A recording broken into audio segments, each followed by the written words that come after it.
With his rare combination of creativity, physicality and technical finesse, footballers don't come much more gifted than Paul Pogba.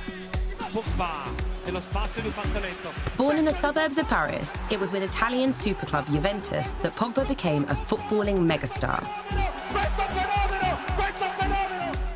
Playing alongside Andrea Pirlo in midfield, Pogba was instrumental to what became an iconic team, bringing home 4 league titles, 2 Italian Cups, and a nomination when only 21 for World's Best Player.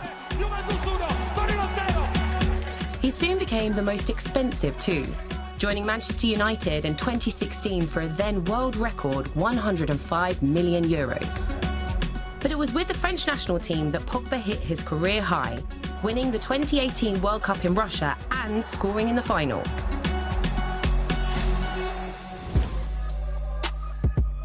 However, back in Manchester, injuries and inconsistent form meant Pogba struggled to meet the expectations set by his hefty price tag and became a lightning rod for criticism of an underperforming team.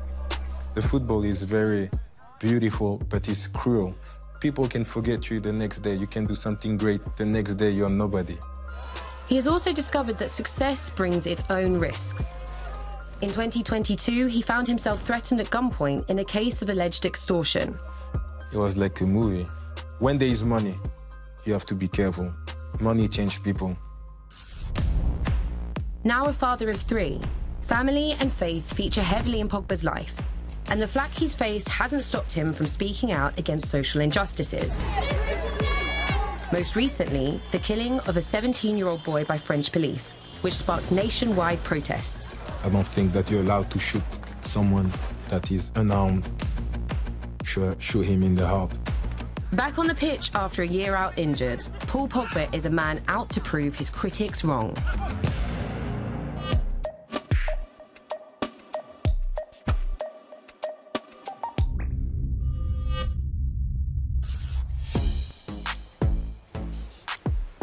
Welcome to Generation Sport. I'm Iman Amrani, and I'm here in Turin, the Italian city where Paul Pogba established himself as one of the top footballers in the world. I've come to speak to him about the tests and triumphs of his career so far, how finding faith has changed him, and how he uses his platform to speak on the issues that matter to him.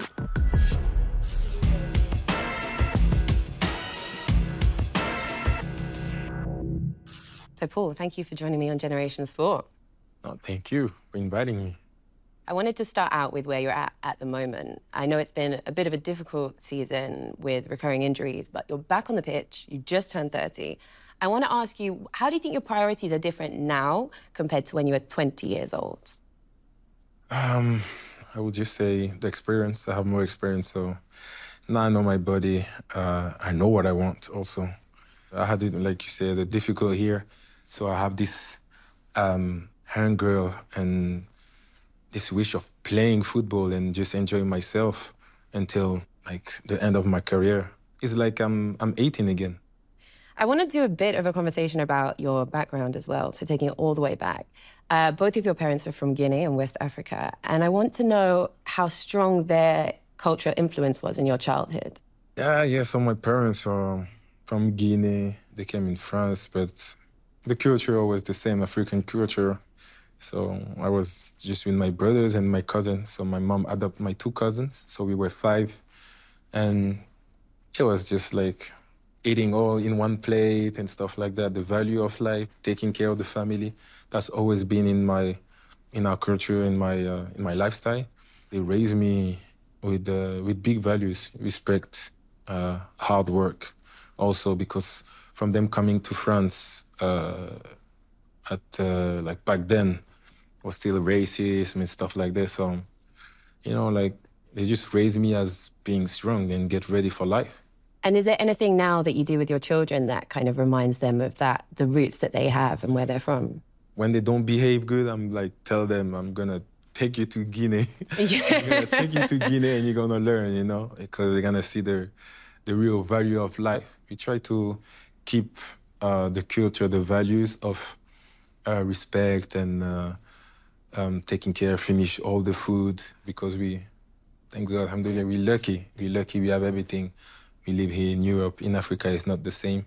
So I try to give them this these values like from the young age. And speaking of culture, you've always had a really strong relationship with music, particularly with artists who share African heritage. And you got behind the Veggie Dream anthem for the 2018 World Cup in a big way. Could you explain a little bit about the overlap of music culture and football culture in France and why that's so strong for you personally?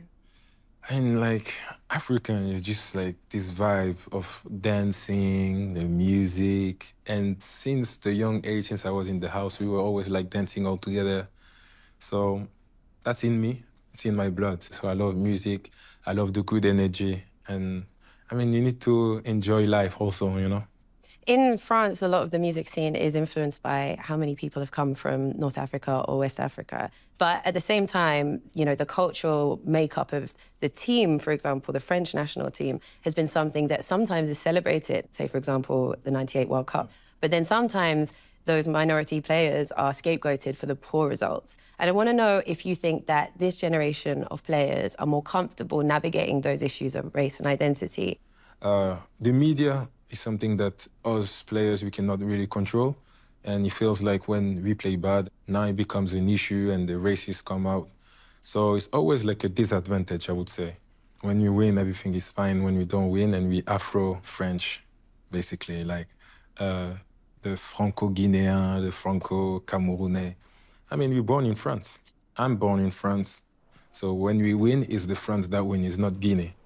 So, and if like the manager is choosing the best players in France, so if it happens that there's a lot of people from Africa or anywhere else, that means they are the best and they deserve to play. The race has nothing to do with that. And this is the problem. We always try to look at the race when things don't go well, and when things go well, like, it's not a problem. And that has to change. How do you deal with that as a player when there's such an intense focus on you or your background? I mean, you know, the team has always been good, so it's like family. We mix all well. It's not like race there. It's only one nation, it's France. I had a lot of criticism. And, well, me make me strong. My dad told me, I mean, in France, it's hard, but you have to work 2 times, like, harder. Like, maybe a white guy in my position, I had to be like 2 times better than him to play. And this isn't fair. You want things to change because if you're the best, you deserve to play, and that's it. There's no color and stuff like that. And unfortunately, the reality is that's not what's happening. And what I can do and what's helped me is just my head mentally. I'm ready, and I just want to shut the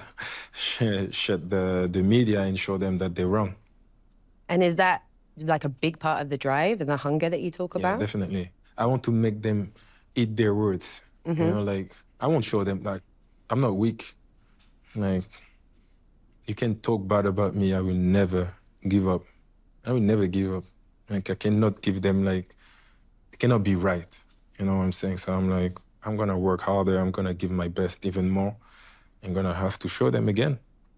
You've had a lot of highlights in your career. I mean, scoring in a World Cup final and winning a World Cup is a huge deal. Any player would love to have done that.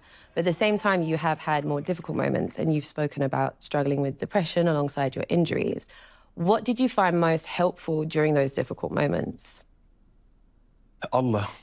It's Yeah? God, man. The religion helped me so much. This is the only thing that keep me, obviously, humble, made me to, you know, get out of all the media, all the fame and everything, and go back to reality. So this is the big part of my mental strength that keep me going, basically. So faith is one of the places people go to find comfort when they're having hard times. And it's something that I often have been asking athletes about, because it's one of those things that's very common between elite and high-performing individuals. To have something above you is very important. But can you tell me a bit about your personal spiritual journey and how Islam fits into your life? When I convert to Islam, it was like it was a big change. It was like, really, now I know why I'm here. I know that there's only one God, and we just have to You just have to follow his step. And that helps me in life with the family, with football, with my kids. For me, Islam helped me to open my eyes. And what Basically. was it that made you decide to make that decision? Was there a particular moment or a person in your life? No, it was, I had like, a lot of friends that they are Muslim, just the way that they were behaving, praying together when it was Ramadan. I used to go and eat with them, and I really love to share those moments with them, go to the mosque.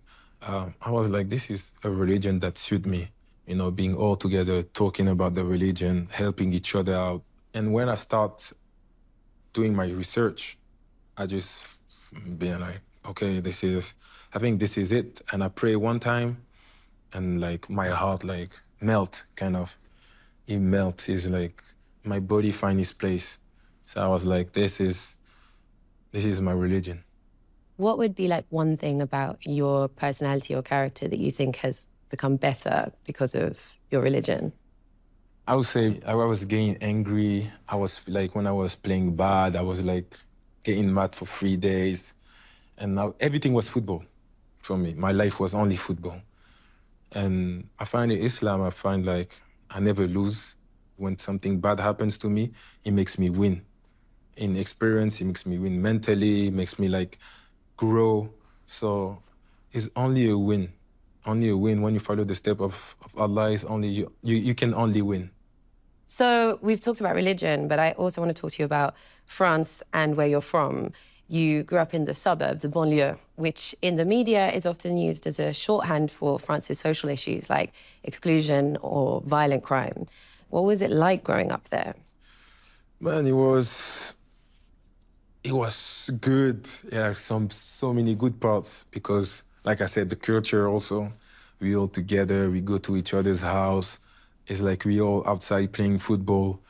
It was really, really nice. It's an enjoyable moment. I love to go and see my friends, see the family, like it's very simple. And in the other hand, it's like we're struggling. There's no help. There's no help. People come from Africa, they ask for a job and they don't get the job because of the color, because of where they're from, because of the name. Mm-hmm. And there's so many people like that. And they're very good. They're very professional. But they just don't get the chance that other people will get. It's unfortunate because there's so many potential, there's so many talent in there that deserve so much more. And whilst we're speaking about the suburbs, 17-year-old Nahum was killed by the police during a traffic stop in a Parisian suburb. And it sparked protests across France. You put a tweet out in support of him and his family. It's difficult when players start talking about big issues. They face a lot of criticism. So why was it important for you personally to say something about that issue? First of all, sorry, but I don't care about criticism. Like, I say what I feel, and the truth is, we just want justice. I don't want France to blow. I don't want to have, to see all the people there, breaking, obviously, neighbors' cars, and shops where they go and stuff like that, because that doesn't help. But what would help is justice. Justice for those people. The people that did that should get what they deserve. And the government, the people that are responsible, have to help also this poor mother that is alone now. And there's so many examples. There's so many examples, like when you're from the hood, I saw a lot of friends going to jail. I see a lot of friends getting beat by the police. One day, I got stopped 3 times by the police when I was with my friends because we were in some good areas and we were black. It's sad, but this is reality, and that has to change because nobody deserves that. I'm just going to read out the tweet that you posted. It says, "Rest in peace, Nahum. My condolences to his mom and his family. Nobody deserved to die at 17 and even less for a refusal to comply. Let justice be done." You've mentioned justice yourself. What does justice look like? And do you think it will be done? I hope so. I don't think that you're allowed to shoot someone that is unarmed, shoot him in the heart because he doesn't have a driving license. And because he drove off. I mean, you have cameras, you have everything. You can find him. You will find him anyway, right? There's so many things like that happens, and the policeman just stopped working for the police station that he's from. And that's it. And then after we don't hear about it, this is not right. So justice meaning get what the people really deserve and like even the respect, get the respect that they deserve. And that's it, really. We don't want to live in a country. We don't want to live in a neighborhood where you don't feel safe by the people that should protect you. Whilst we're speaking about power, you have rubbed shoulders with some of the most powerful people in politics and in football, from Jose Mourinho to Emmanuel Macron. Where have you seen good leadership? I think there's different kind of leaders. I saw Zlatan. Zlatan is a leader which is harsh, is strong, you know. With me, I'm fine, you know. Like he could like just, you played very bad yesterday. What were you doing? Okay, go train today, you know, stuff like that. So he's a leader. He wants you to win, but he say it in the harsh way, which I like it. You know, some people like, some people don't. So he can bring some people very up and can bring some people down. With Zlatan, you need to be strong mentally. You know, it's like kind of a Jordan, I would say, Jordan style. Michael Jordan. Yeah, and I see Patrice Evra, which a leader in national team in Manchester, that is totally different. He comes and he talks to you, he try, you know, the nice way. Sometimes, you know, he can go hard on you, but not all the time. So there's different kind of leaders, and there's some leaders that they don't really speak, but on the pitch, they will always show you. An example I will give you here in Italy, Pirlo. Pirlo was a leader on the pitch, big leader. He's not someone that speaks a lot and everything in the changing room, but on the pitch, it was like give you this confidence, this trust and everything, you know, so he's a different kind of leader. Didier Deschamps described you as having taken a leadership role in some way in the French national team. But you're quite a complex character, and I wonder, do you see yourself as a leader, or do you see yourself as somebody that kind of floats in between? How do you see yourself as an individual? I can't say I think I'm a leader. I think that's people will tell you if you are or not. I'm just being myself, something that I know I will do everything to win.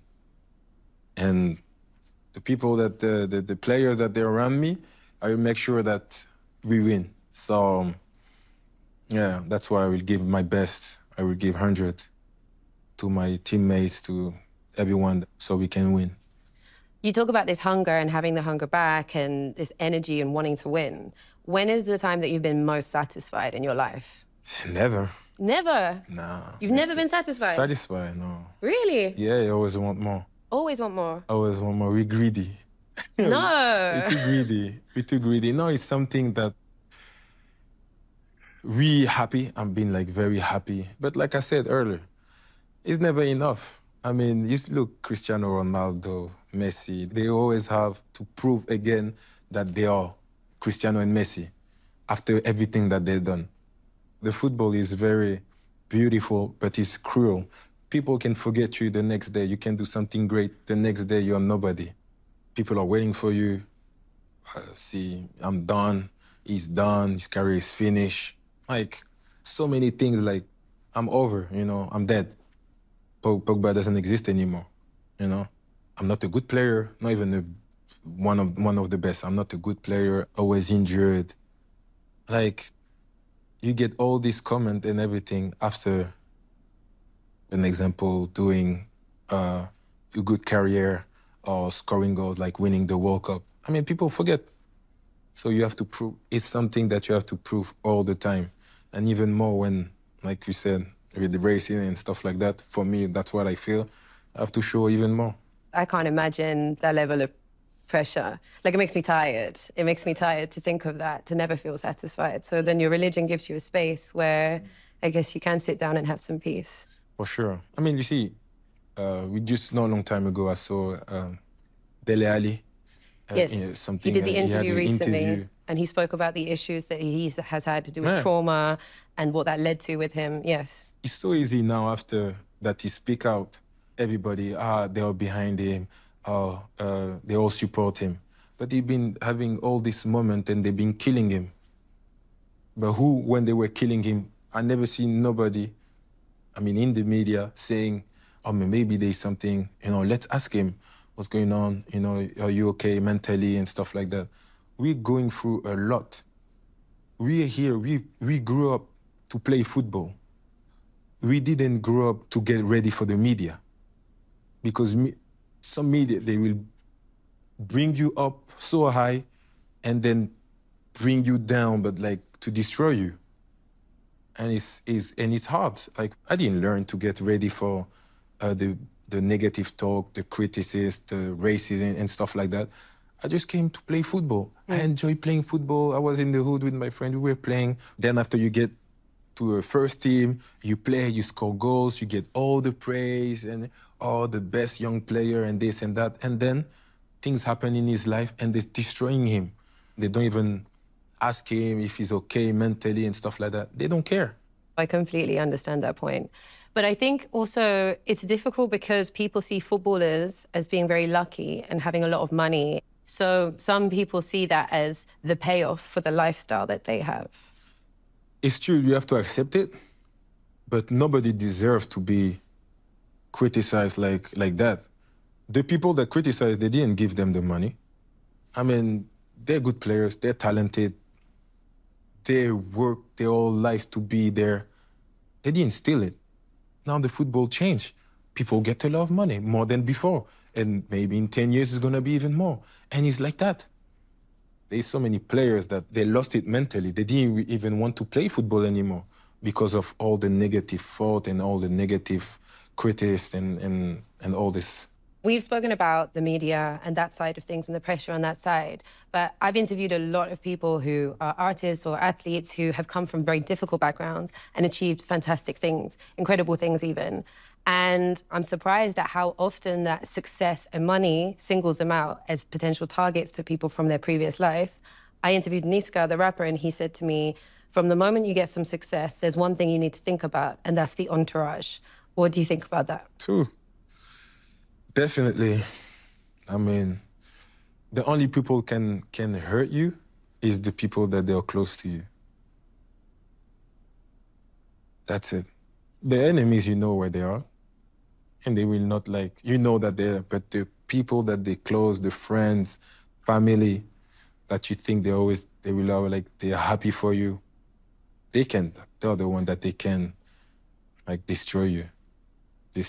So yeah, it's definitely, people will change. When you get money and stuff, the money change people. And that's the reality. And there are lots of examples of stories like this that have happened, and you've had your own situation where you've been dealing with the fallout of a very surreal experience where you were detained at gunpoint by a group of men, some of them that you'd known since childhood, and you said that they were demanding money from you. I know there's a legal case going on at the moment, so we can't speak about the specifics, but can you tell me a bit about how that saga's impacted on you personally and professionally? I was living like it was like a movie to me. It was like a movie. When there is money, you have to be careful. Money changes people. So, can break up a family, can create a war, can create everything, man. Sometimes, like, I was just by myself thinking, I don't want to have money anymore. I just don't want to play anymore. I just want to be with, like, normal people. So they will love me for me, not for the fame, not for the money. Sometimes it's tough. And like I said, like, Allah helped me. I realized that this is life. You have to go through it. It will only make me stronger. You've talked about how influential your late father was for you in instilling values in you, and you now have 3 children. So what are the values that you want to instill in them? One that I will give them is, something to do with money, obviously, and their work. You know, we work our whole life to make sure that they get a better lifestyle, but I don't want them to think that it's normal. I want them to go and work hard, not only work, but work hard and do their own things. You have to work to gain your money, to gain anything in life, you know. I want them to follow their dream also, and it doesn't have to be football, and it doesn't have to be something with crazy money or whatever, but just something that they love. Thank you for taking the time and joining me on Generation Sport. Thank you so much.